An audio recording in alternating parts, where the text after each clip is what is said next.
growl thundered in his ears as the canine closed in, fangs bared inches from his face. The burning heat from the melted asphalt beneath his knees was not as painful as the drawstring cutting into his wrists behind his back. Officer Bradley Chen pulled the chain taut, as if deliberately driving the pack into a frenzy. His eyes gleamed with a cruel amusement, enjoying every second Marcus was trapped by the pack. But then, Ranger, the leader, paused. A low whine escaped his throat. Marcus raised his head. He recognized the hesitation in the animal's eyes. Not fear, not anger, confusion. And then the pack began to waver. They sensed something was wrong. A truth the humans were completely unaware of. 3 years ago, Marcus carried this same dog through enemy fire with a shattered rib and shrapnel in his shoulder.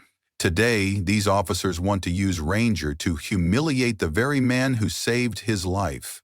Marcus's eyes narrow as he whispers under his breath, "You picked the wrong person to mess with." Marcus Thompson pulls his Honda Civic into Riverside Shopping Plaza at 2:30 on a Tuesday afternoon. At 34, the former Army Staff Sergeant carries himself with the quiet confidence of someone who's seen combat and survived. He's here for one simple purpose: buying his 8-year-old daughter, Sarah, a birthday telescope from Electromax, the high-end electronics store. His Navy pea coat is pristine, his jeans are clean, and his wallet is thick with deployment savings, money earned through 6 years of military service in Afghanistan and Iraq. Officer Bradley Chen and his partner Rodriguez cruise past in their patrol car, their attention immediately drawn to what Chen describes as a suspicious black man in an expensive area. Chen's radio crackles with chatter about recent break-ins, though no specific suspect description has been broadcast. "Fits the profile," Rodriguez mutters. Despite no actual profile existing beyond their own assumptions, they make a U-turn, deciding to keep an eye on the situation. Marcus enters Electromax and is warmly greeted by Amy, an enthusiastic teenage cashier who's excited to help him browse their telescope selection. He examines a $400 model, asking technical questions about aperture and magnification that reveal his intelligence and genuine interest. Other customers, all white, shop freely around him, chatting with employees and handling expensive equipment without drawing any attention. Marcus feels comfortable here, discussing the telescope's features with Amy, who recommends several models perfect for a beginner astronomer. The peaceful shopping experience is shattered when Officer Chin enters the store, his hand resting on his weapon. "Sir, we need to talk," he announces, his tone immediately hostile. Marcus's military training kicks in instantly. Comply, de-escalate, survive. These are the 3 principles that kept him alive overseas, and he applies them now. "Of course, officer. How can I help you?" he responds calmly, setting down the telescope he was examining. "You match a suspect description. Step outside," Chen demands. Amy immediately protests from behind the counter. "He's a customer. He's been shopping for a telescope for his daughter," but Chen's glare silences her objections. Outside, Rodriguez calls for canine backup, just in case, though he can't articulate what case that might be. Marcus's military identification sits in his wallet, but Chin's aggressive posture and the way his partner's hand hovers near his weapon suggests that now isn't the time to reach for anything. Canine Unit Sergeant Williams arrives with 3 German Shepherds, Ranger, Zeus, and Dakota. Marcus's eyes immediately assess the dogs with the trained precision of someone who spent 6 years working with military canines. His combat-honed instincts automatically catalog everything: Ranger's slight limp in his front left leg from an old injury, Zeus's nervous ear twitching indicating anxiety, and Dakota's overly protective stance suggesting stress from aggressive retraining. These are former military working dogs, he realizes, but they've been poorly adapted for civilian police work. Robbery suspect, Chen briefs Williams with false confidence. "Won't cooperate with our investigation." Marcus maintains his composure, speaking in the calm, measured tone he learned during de-escalation training. "Officers, there's been a misunderstanding. I have my receipt, my identification, everything you need to verify I'm just a customer." He slowly moves his hand toward his wallet, telegraphing every movement to avoid triggering an aggressive response. "Hands where I can see them," Rodriguez shouts, drawing his weapon in a dramatic overreaction. The sudden loud noise and aggressive energy causes the dogs to react, barking aggressively and straining against their leashes. But Marcus notices something crucial that the officers miss entirely. The dogs' barks lack the focused intensity of true aggression. They're feeding off their handler's nervous energy rather than detecting any actual threat from Marcus. Williams commands Zeus to advance with a sharp, "Zeus, watch!" The dog moves forward, but his approach is hesitant, almost reluctant. Marcus maintains perfect stillness, a technique he mastered during countless hours controlling military working dogs in hostile territory, where any sudden movement could mean the difference between life and death. As Rodriguez approaches to search him, Marcus spots the unit patches on the dog's tactical vests. 347th Military Police K9 Unit. His heart pounds as recognition hits him like a physical blow. This is his old unit. These dogs were transferred from military service to civilian law enforcement.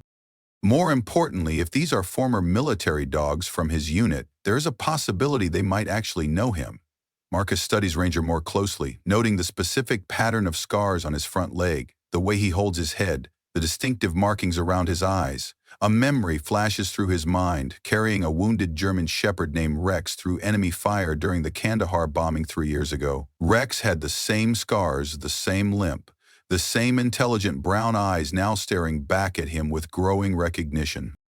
Marcus whispers a single word in German under his breath, "Platz." It means down, and all 3 dogs immediately drop to submissive positions, their military training overriding their civilian handler's commands. The officers are stunned by this unexpected response, unable to comprehend how a suspect could control their animals with a simple word.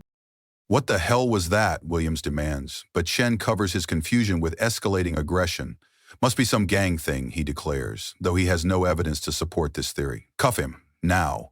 Rodriguez produces zip ties and forces Marcus to his knees on the scorching asphalt, binding his hands behind his back in a position that every instinct from his military training screams against. A crowd begins to gather, shoppers pulling out phones to record the unfolding scene. Chin grabs Ranger's leash with unnecessary force, yanking the dog toward Marcus. "Let's see how tough you are with some teeth marks," he threatens, commanding the animal forward. But Ranger whimpers and looks back at his handler in obvious confusion, his tail dropping, not in fear, but in recognition. This is the human who saved him during the Kandahar bombing, who performed field surgery on his shattered leg with makeshift supplies, who carried him 3 miles to safety while under enemy fire. Pack. "Go!" Chen yanks the leash violently, growing frustrated with the dog's reluctance to obey. Marcus locks eyes with Ranger, and the dog's entire demeanor shifts. His tail begins to wag slightly despite the tense situation, a clear sign of recognition that the officers completely misinterpret. Williams notices his dog's strange behavior but misreads it as hesitation rather than familiarity. "They need more aggression training," he mutters, reaching for his shock collar remote. "Please," Marcus says quietly, his voice carrying the authority of someone accustomed to command.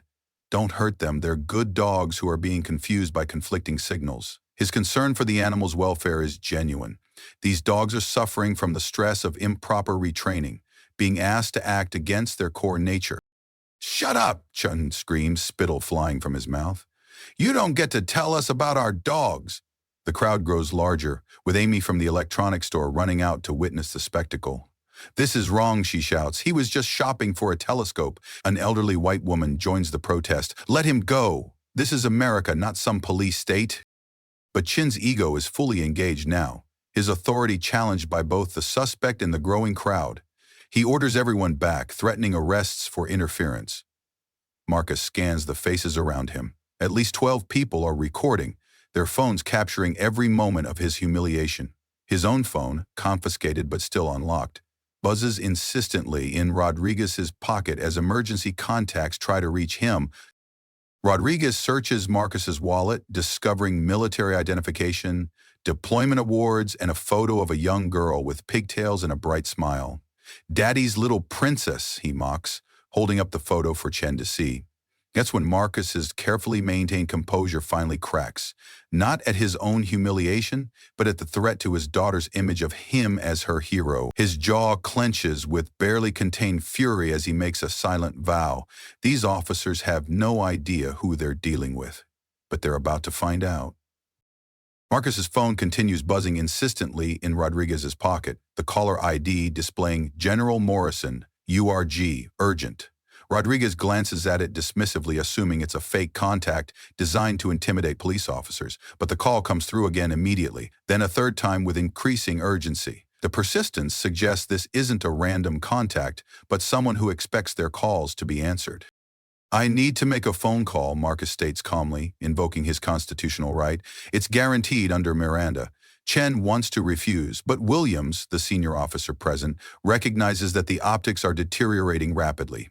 Too many cameras, too much attention from the growing crowd of witnesses. "Let him call," Williams decides. 5 minutes, that's it. They're romantically hands over the phone, monitoring the call closely as Marcus dials a number from memory. The number connects immediately, and a crisp voice answers, "Morrison." Marcus speaks in the measured tones of someone giving a tactical situation report, though to the officers it sounds like a desperate man calling a friend for help. "General, it's Marcus Thompson. I'm in a situation that requires your attention." The general's voice shifts immediately from casual to alert. "Marcus, what's your location and status?" Marcus provides precise details about his location, the officers involved, and the nature of the incident, while the officers listen with growing unease. They don't recognize the military precision in his language, the way he describes a tactical situation as if briefing a superior officer. "Copy that, Marcus. Stand by for support," the general responds before ending the call.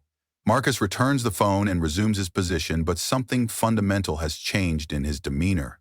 The submission is gone, replaced by the patient stillness of a predator waiting for the perfect moment to strike. He's no longer playing defense, he's moved to offense. And the officers don't even realize the game has changed. Chen notices the shift in Marcus's posture and tries to reassert dominance. "Calling daddy won't help you now," he taunts, but his voice lacks its earlier confidence. Marcus doesn't respond verbally, but his eyes show a cold calculation that makes Chen unconsciously step back. The general is already making calls to the mayor's office, to internal affairs, to the media contacts who covered Marcus's Medal of Valor ceremony 3 years ago, when he was honored for heroism in Afghanistan. More importantly, Marcus is now studying the dog's behavior patterns with professional expertise, memorizing their names, assessing their stress levels, and training deficiencies. If this situation escalates further, he'll need every advantage his specialized knowledge can provide. Ranger continues to watch him with obvious recognition, tail wagging despite the tension. Zeus has relaxed his aggressive stance, and even Dakota, the youngest and most anxious, seems calmer in Marcus's presence. Marcus realizes these dogs have been poorly retrained for civilian work. Their military precision corrupted by civilian police aggression protocols that go against their core training. They're stressed, confused, and potentially dangerous, not because they're bad animals, but because they're being mishandled by officers who don't understand their psychology. Marcus says quietly, "Your dogs are showing signs of severe stress. Someone's going to get hurt if you don't adjust your approach." But his warning falls on deaf ears as Chen's anger reaches a boiling point. A black SUV with government plates turns into the parking lot, parking strategically but making no immediate move to intervene. Marcus recognizes the tactical positioning. Backup is in place, but they're letting this scenario play out to gather evidence. The general is following protocol, allowing the situation to develop fully before taking action. This gives Marcus both comfort and concern. Help is coming, but not before these officers have a chance to make things much worse. Unit 347, what's your increasing urgency? Unit 347, what's your status? We're receiving multiple calls about your location. The dispatcher's voice carries a note of concern that suggests someone with authority is asking questions. Chen responds with false bravado. Situation under control. Investigating suspicious activity. But sweat beads on his forehead as he realizes this simple stop has spiraled far beyond his expectations. Williams makes a tactical decision to de-escalate. "Let's wrap this up. No evidence of crime, multiple witnesses, media presence starting to arrive. A local news van has indeed appeared at the edge of the parking lot, and a reporter is setting up equipment. But Chen's pride won't allow a retreat. He's gone too far to back down now without losing face completely. He's suspicious as hell," Chen insists, "acting like he knows our dogs, could be training them for criminal activity, could be running some kind of gang operation."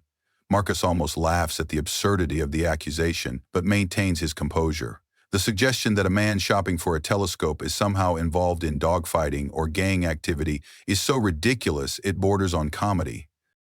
Officer, I'm a veteran, Marcus states calmly. I spent 6 years with military working dogs in Afghanistan and Iraq. I was simply... Chen cuts him off aggressively. Liar! Stolen valor! You probably Googled some military stuff to sound impressive. Rodriguez produces Marcus's military identification again, but Chen snatches it away before anyone can examine it properly. Fake, Chen declares, without evidence. These are all over the internet, but Williams takes a closer look at the identification, noting the holographic seals, the specific unit designations, and the deployment dates that would be difficult to counterfeit. The ID appears authentic, featuring security measures that aren't easily replicated. As Rodriguez searches Marcus more thoroughly, he finds additional military documentation in the car. Deployment orders, commendation letters, and photographs of Marcus in uniform with military working dogs. The evidence is mounting that this man might actually be exactly who he claims to be, but Chen's ego has created momentum that's becoming impossible to stop. Marcus whispers "Fass" in German, the command for bite, but uses the specific intonation that signals play rather than attack. Ranger's entire demeanor transforms instantly from confused stress to joyful recognition. The dog bounds toward Marcus with obvious excitement, tail wagging furiously, clearly wanting to greet an old friend rather than attack a suspect. Get back! Williams yanks the leash violently, choking Ranger and causing the dog to yelp in pain. The sound cuts through Marcus like a knife. He's heard that same yelp before, 3 years ago in Afghanistan, when Ranger was known as Rex and had shrapnel embedded in his leg. Marcus's military composure finally cracks at witnessing the animal's distress. "You're hurting him," Marcus shouts. "He knows me. He recognizes me." But his protests only fueled Chen's aggression. "Bullshit!" Chen screams, his voice echoing across the parking lot. "Stop trying to manipulate our dogs with your gang tricks." Zeus and Dakota are now straining toward Marcus as well, whimpering with excitement rather than aggression. Their body language is unmistakable to anyone who understands canine behavior. These dogs want to greet this human, not attack him. The crowd murmurs with increasing agitation as even civilian observers can see that the dog's reactions are friendly rather than threatening. The news reporter moves closer, camera rolling, capturing every moment of the escalating confrontation. Williams, who has the most experience with the K9 unit, begins to doubt his initial assessment. His dogs have never acted this way with a stranger. Their training is specific and disciplined, designed to respond to threats with controlled aggression. "What unit were you with?" Williams asks suddenly, his voice cutting through Chen's continued shouting. Marcus responds immediately with military precision. 347th Military Police K9, Kandahar Province. "You're using former military working dogs that have been poorly retrained for civilian work. They're confused because you're asking them to be aggressive when they're naturally detection and patrol animals." Williams's face drains of color as the pieces fall into place. The 347th is his former military unit. These dogs were transferred from military to civilian service 3 years ago, after a bombing incident that made national news. A bombing where a decorated soldier saved multiple military working dogs, including one German shepherd with a shattered front leg who couldn't walk. Williams's hands begin to shake as he stares at Ranger's distinctive limp and the scars that mark him as a survivor of that attack. "The Kandahar bombing," Williams whispers, his voice barely audible above the crowd noise. Marcus nods grimly, watching recognition dawn in the sergeant's eyes. "March 15th, 2019. I saved 6 dogs that day, including a German shepherd with a shattered front leg who couldn't walk." All eyes turn to Ranger, whose distinctive limp suddenly takes on new significance. "Jesus Christ," Williams breathes, staring at the scars on Ranger's leg. "You're the handler from the news stories, the one who carried wounded dogs through enemy fire?" The crowd falls silent as the implications sink in. Chen demands explanation. "Who? What? What news stories?" But his voice lacks its earlier confidence as he realizes the situation has shifted dramatically. Williams ignores his colleague, focusing entirely on Marcus. "You carried 6 wounded dogs through enemy fire. Ranger, his name was Rex then. You performed field surgery on him with a broken rib and shrapnel in your shoulder." The military precision of Williams's recollection confirms what Marcus hoped. This sergeant knows the story, knows the sacrifice, knows the heroism that earned Marcus his Medal of Valor. Without waiting for handler permission, Ranger breaks free from Williams's loosened grip and bounds to Marcus, nuzzling his face with obvious joy and affection. The dog's tail wags so furiously, his entire body wiggles with excitement. Zeus and Dakota strain forward, whimpering to join their packmate in greeting the human who saved their lives. "This is impossible," Rodriguez mutters, but his conviction is cracking as he witnesses the undeniable bond between Marcus and the animals. Chen's face reddens with embarrassment and rage as he realizes his authority is crumbling. "I don't care if he's George Washington. He was acting suspicious, he matched the description, and he resisted our investigation." The news reporter steps forward, camera rolling, and asks the question that cuts to the heart of the matter. "Officer Chen, what specific description did he match? What crime was he suspected of committing?" Chen freezes, because the truth is devastating. There was no description, no robbery suspect, no crime. There was only a black man in an expensive area who triggered their assumptions and prejudices. Marcus remains kneeling, but his entire energy has transformed from victim to authority figure. The dogs surround him protectively now, sensing the shift in pack dynamics. He's no longer the suspect. He's revealed himself as the alpha, the leader these animals remember and respect. The black SUV's doors finally open, and two men in suits approach with the confident stride of federal agents.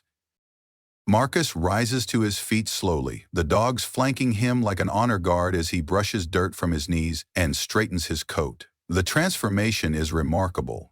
Gone is the compliant citizen being detained, replaced by a decorated war hero reclaiming his authority. "I'm Staff Sergeant Marcus Thompson, retired," he announces to the news camera with the calm confidence of someone accustomed to command respect in life-or-death situations. "Medal of Valor recipient, I spent 6 years training and deploying with military working dogs in Afghanistan and Iraq." The reporter pushes forward eagerly, recognizing the story unfolding before her camera. "Sergeant Thompson, can you tell our viewers what happened here today?" Marcus's response is measured and precise, each word carefully chosen for maximum impact. "I came to buy my daughter a birthday present. A telescope from that electronics store. These officers assumed I was a criminal based solely on my appearance. When I tried to de-escalate the situation, they threatened me with the very dogs I risked my life to save." Chen's face drains of all color as the full implications hit him like a physical blow. This isn't just police brutality or racial profiling, it's the public humiliation of a decorated war hero by the animals he rescued from a combat zone. The optics are catastrophic, the kind of story that destroys careers and sparks national conversations about police misconduct.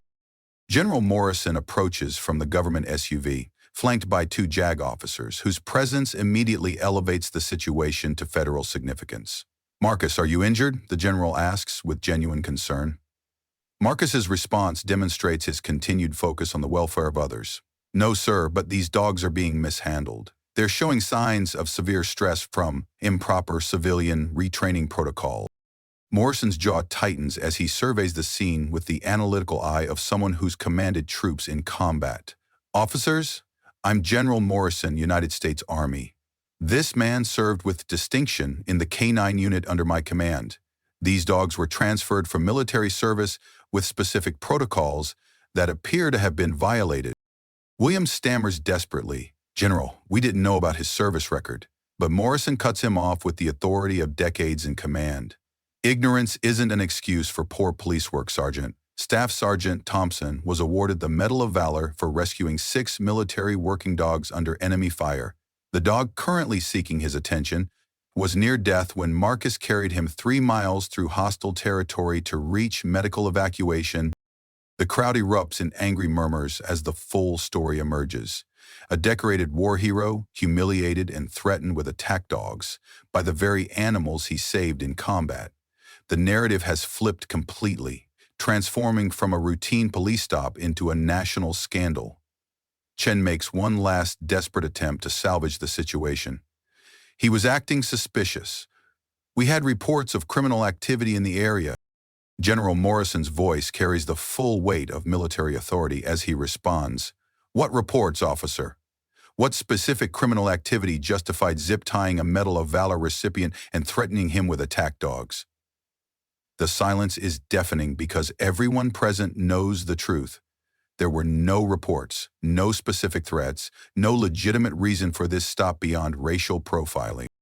Marcus turns to address the dogs directly, speaking in the calm, authoritative tone they remember from combat deployments. Ranger Zeus, Dakota, sit. All three animals immediately snap to perfect military attention, demonstrating the disciplined obedience that civilian retraining had corrupted with aggression-focused commands. These animals were trained for detection, patrol, and protection, not aggression, Marcus explains to the camera. They're confused and stressed because they're being commanded to act against their core training. They're good dogs being misused by handlers who don't understand their psychology. The news reporter turns to Chen, whose earlier bravado has evaporated. Officer Chen, what's your response to threatening a war hero with the dogs he saved? Chen's silence speaks volumes, as sweat pours down his face. Rodriguez stares at his boots in shame, while Williams looks like he wants to disappear entirely. But Marcus isn't finished delivering his message. Officers, you made assumptions about me based on my skin color. You escalated a simple shopping trip into a public humiliation. You threatened me with excessive force and violated my constitutional rights. And you did it all while claiming to serve and protect the community. General Morrison steps forward with an announcement that sends chills through the police officers. The Army will be conducting a full review of this incident. These military working dogs were transferred to civilian law enforcement with specific protocols designed to protect both the animals and the public. Those protocols have clearly been violated. The JAG officers are taking detailed notes, photographing everything, recording witness statements that will become evidence in what's sure to be a comprehensive investigation. 2 weeks later, Police Chief Patricia Hawkins sits in her office staring at a mountain of legal documents that threatens to bury both her career and her department's budget. Federal civil rights lawsuit, Department of Defense inquiry, internal affairs investigation, media scrutiny that refuses to die down. The video of Marcus Thompson's humiliation has gone viral across every platform, generating millions of views and thousands of comments demanding justice. Her phone rings constantly with calls from reporters, lawyers, city council members, and federal investigators, all demanding answers she doesn't have. The story has grown beyond local news into a national conversation about police misconduct, military veteran treatment, and systemic racism in law enforcement. Major news networks are running segments titled "War Hero Humiliated by Police" and "The Dogs He Saved Used Against Him." Marcus Thompson sits across from her desk in his dress blue uniform, every ribbon and medal visible, looking every inch the decorated veteran he is. He's flanked by his attorney Sarah Chen and General Morrison, whose presence transforms this from a local incident into a federal matter with international implications. Attorney Chen slides a thick document across the desk, with the confidence of someone holding all the winning cards. Chief Hawkins, Marcus begins with the same calm authority he displayed during the incident. I want to make something clear.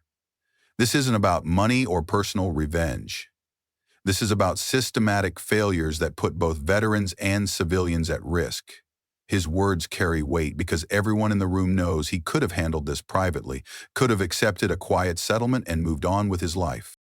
The federal lawsuit is comprehensive and devastating, naming the department, the city, and the individual officers for civil rights violations, intentional infliction of emotional distress, assault under color of authority, and defamation of character.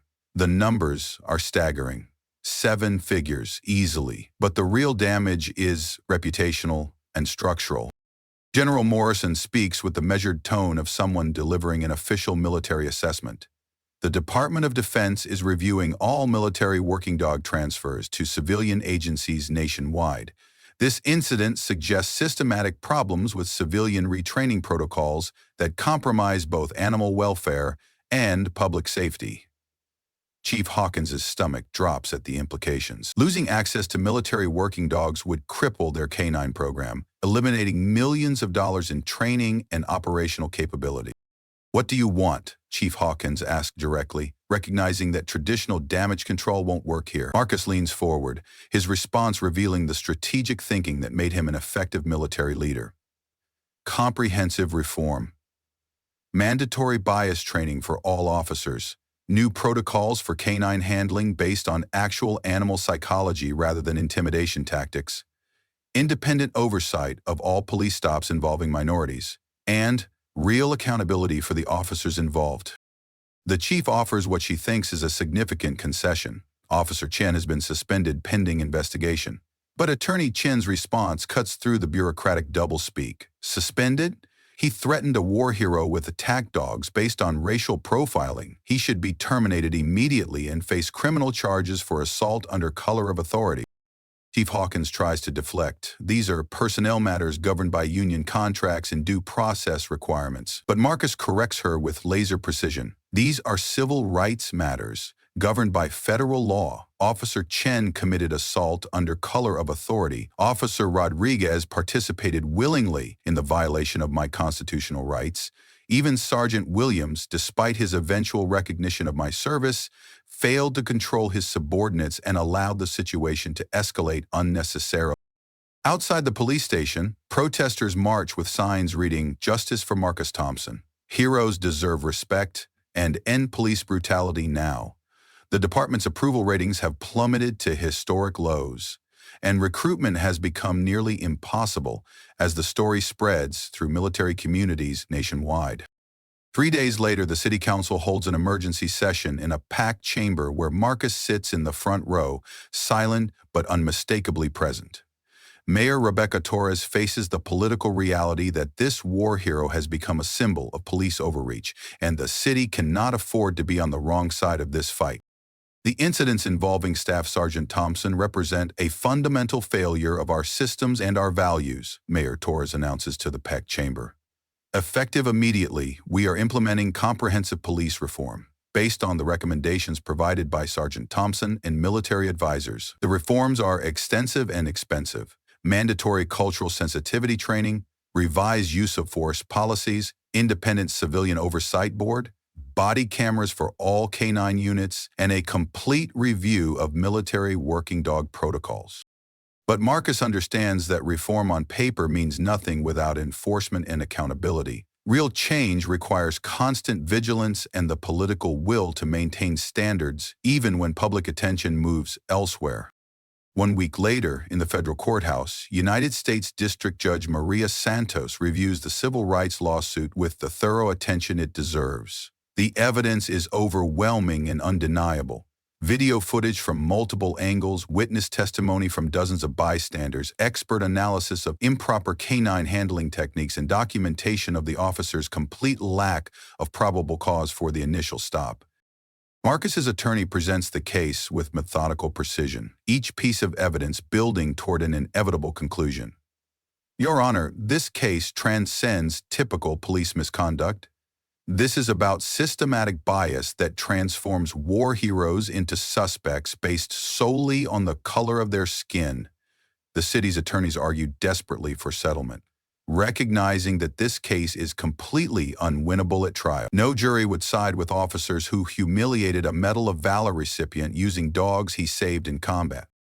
Judge Santos addresses Marcus directly, her voice carrying the weight of federal authority. Staff Sergeant Thompson, this court recognizes your service to our nation and the grave injustice you suffered. What outcome do you seek from these proceedings?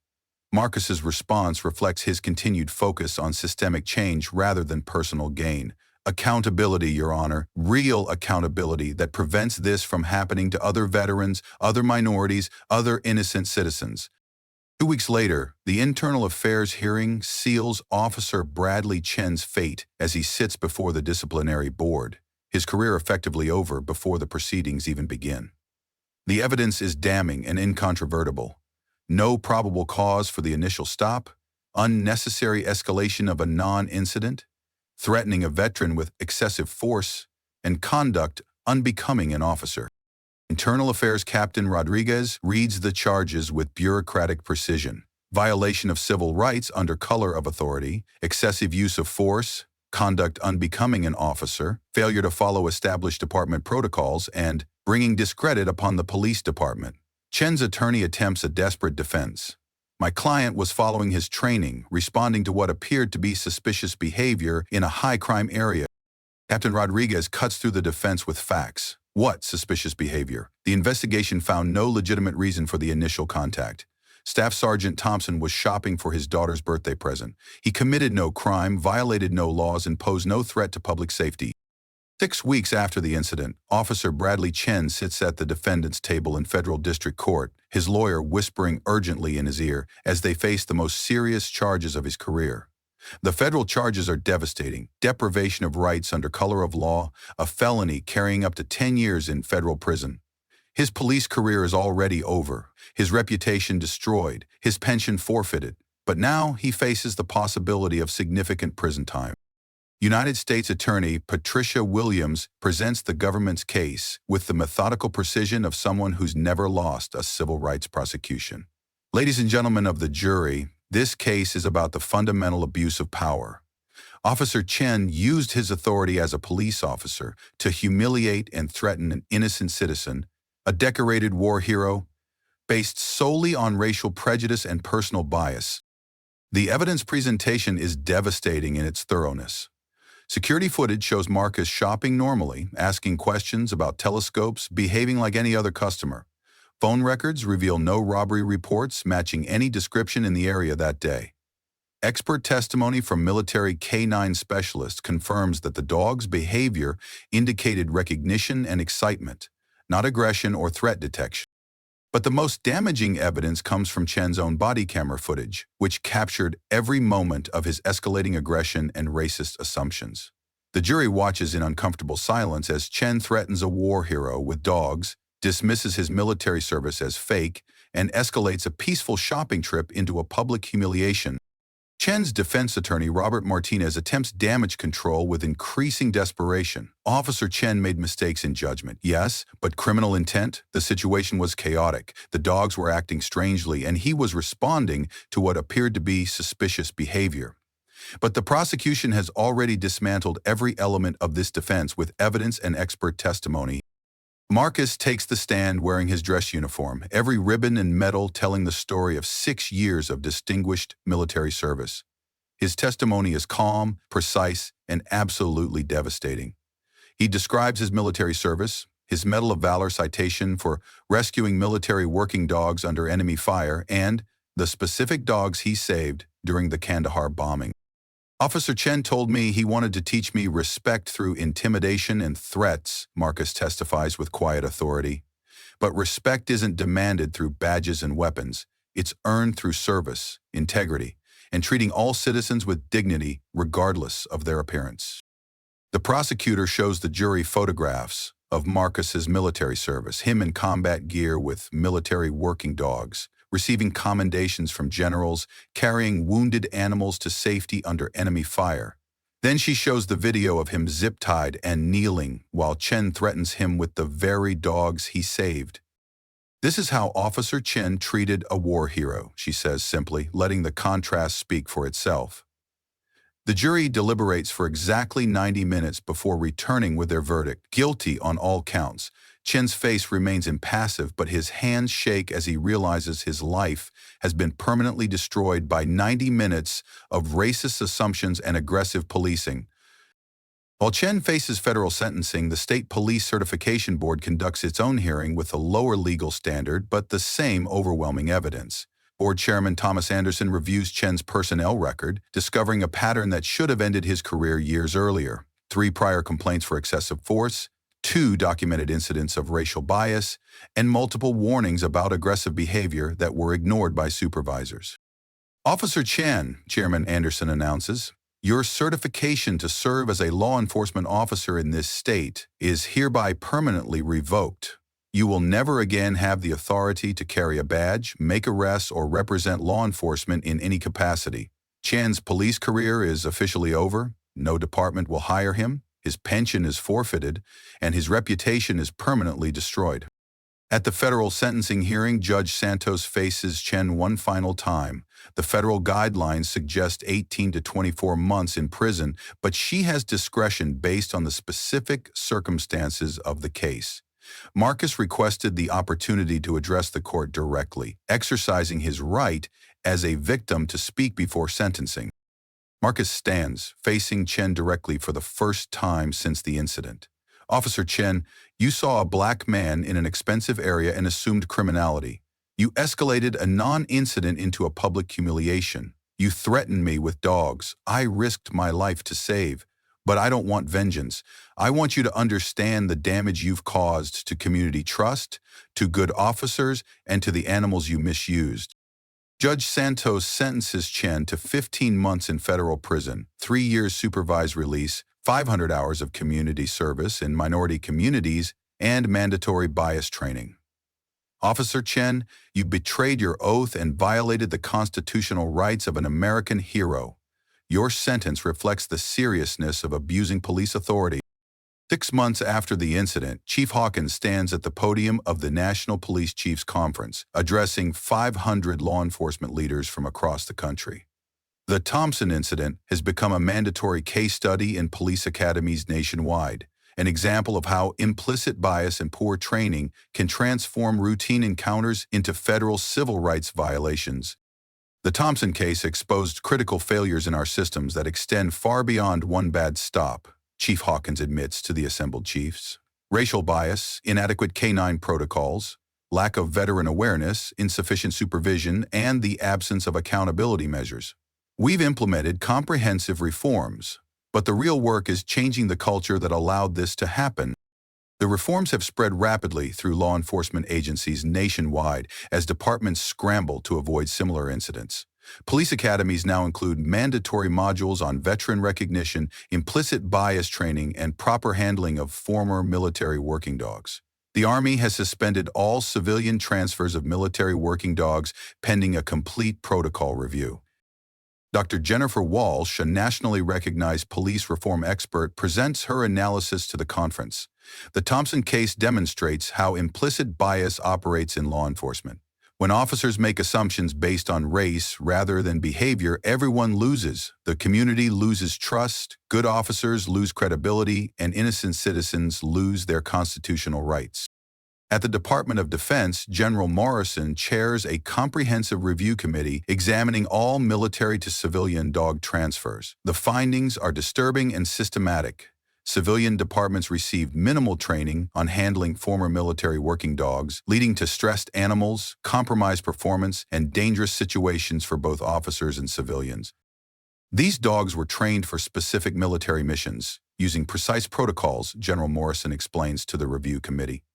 Civilian retraining requires specialized expertise that many departments simply don't possess. We're sending highly trained military assets to agencies that lack the knowledge to use them properly.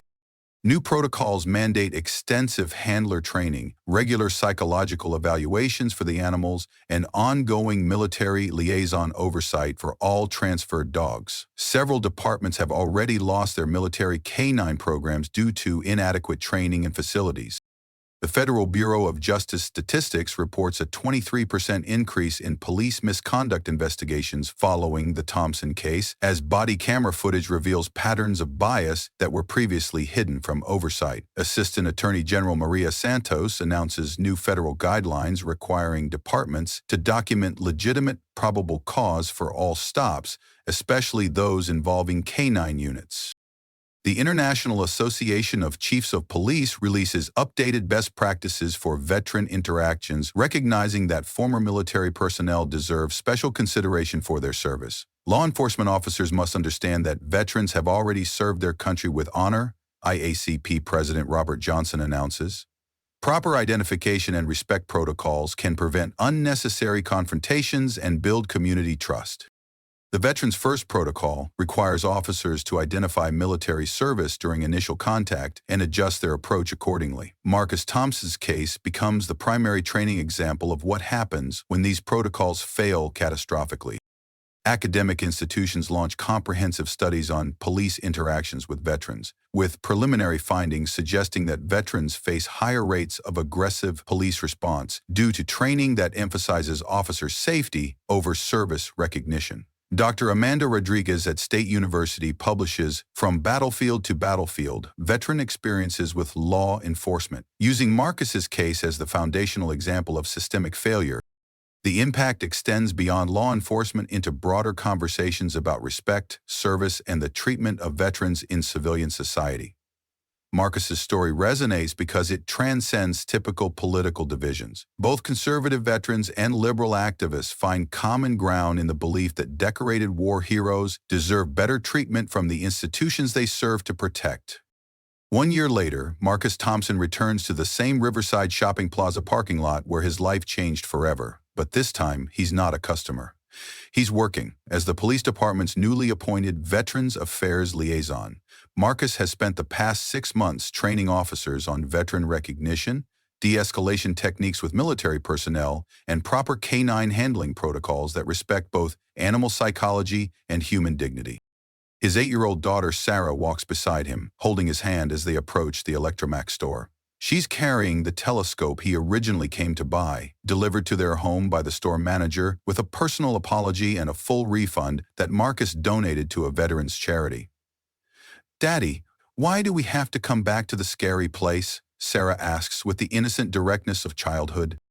Marcus kneels to her level, speaking with the gentle patience that makes him an effective father and trainer. Because sometimes we have to face the places where bad things happen to make sure they never happen to anyone else again. We turn bad experiences into good changes. Inside the store, Amy waves enthusiastically from behind the customer service counter. She's now assistant manager, and the store has become an unexpected symbol of standing up for justice and speaking truth to power. Her courage in defending Marcus during the incident has made her something of a local hero among young people who believe in doing the right thing regardless of consequences. At the Veterans Affairs Office in police headquarters, Marcus's walls display his military awards alongside letters from veterans who've had positive police encounters after his reforms were implemented.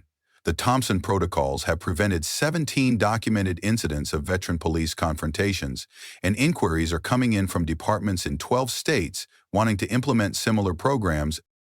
Sergeant Williams, now Lieutenant Williams after earning a promotion through his willingness to learn and change, stops by for their weekly coordination meeting. Their relationship evolved from antagonistic to collaborative once Williams understood Marcus's expertise and genuine desire to improve rather than punish the department. 3 more departments want to implement our canine protocols, Williams reports with obvious pride in their joint accomplishment. And the Army is sending a delegation next month to review our Veteran Liaison program for potential nationwide implementation. Marcus nods approvingly, while reviewing incident reports that showed dramatic improvements in police-veteran interactions. On weekend mornings, Marcus runs through Riverside Park with Ranger, officially retired from police service and adopted by Marcus through a special military working dog retirement program. The dog's limp is barely noticeable now, and his contentment is obvious as he explores familiar trails with the human who saved his life twice, once in Afghanistan and once from a police system that didn't understand his needs. They pass other veterans during their runs, some with service dogs, others simply enjoying peaceful morning exercise. Several nod respectfully as word has spread through the veteran community that Marcus Thompson stood up to injustice and won meaningful change rather than just personal compensation. At Sarah's school career day, Marcus stands before 30 second graders in his crisp uniform, explaining military service, working with animals, and the importance of standing up for what's right, even when it's difficult. Sarah beams with pride as her father teaches children about courage, service, and the difference between demanding respect through fear and earning it through integrity. Sometimes adults make mistakes, Marcus tells the children with gentle honesty. Even police officers, even soldiers, even parents. But we can forgive people while still asking them to do better. That's how we make the world a better place. A young boy raises his hand with the curiosity that makes teaching rewarding. "Mr. Thompson, were you scared when the police were mean to you?" Marcus considers the question seriously, recognizing its importance. "Yes, I was scared. But being scared doesn't mean you can't be brave. Being brave means doing the right thing even when you're scared, even when it's hard, even when people with power try to make you feel small." That evening, sitting on his back porch with Sarah asleep upstairs and Ranger at his feet, Marcus reflects on the transformation of the past year. The settlement money secured his daughter's college fund, but the real victory is measured in changed policies, improved training, and a police department that now treats veterans with the respect they've earned through service. Marcus closes his laptop after finishing the quarterly report for the National Police Chiefs Association. reviewing 12 months of data showing that the Thompson protocols have reduced veteran police confrontations by 34% in participating departments. But tomorrow brings new challenges as his phone displays a familiar pattern. Another veteran calling for help, another incident requiring intervention, another opportunity to turn injustice into lasting reform. The phone rings with a caller ID that's become all too familiar. Sergeant First Class Jennifer Martinez, retired.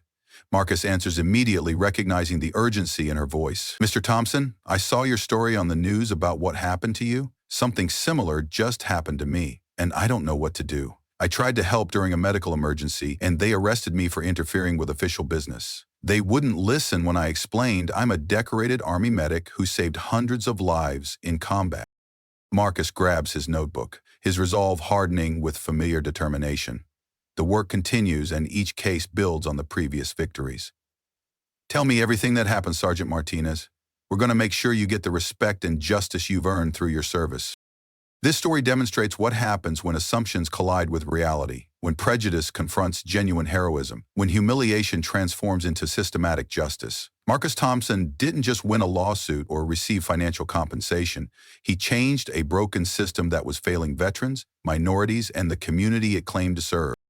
Your engagement with stories like this matters more than you might realize. Share this story if you believe veterans deserve respect for their service. Comment below with your own experiences of having your expertise dismissed or your qualifications ignored because of how you look or where you come from. These conversations create awareness that leads to real change. Support veterans in your community by learning about their service, advocating for proper treatment, and holding institutions accountable when they fail to provide the respect our heroes have earned. The next Marcus Thompson might be someone you know, someone in your neighborhood, someone whose story needs to be heard. Remember that behind every uniform, every badge, every assumption about someone's worth, there's a human story waiting to be understood. Marcus Thompson's story resonates because it reminds us that dignity should never depend on proving your value to people who've already decided to dismiss you. Next week, we'll follow Sergeant Jennifer Martinez as she faces her own battle for justice. When police arrest a decorated Army medic for trying to save a life during a medical emergency, they have no idea they are confronting someone who performed battlefield surgery under enemy fire and saved hundreds of soldiers' lives. What would you do if your expertise was completely dismissed? Where are you watching from? How do we ensure that those who served our country receive the respect they've earned? The conversation starts with your voice.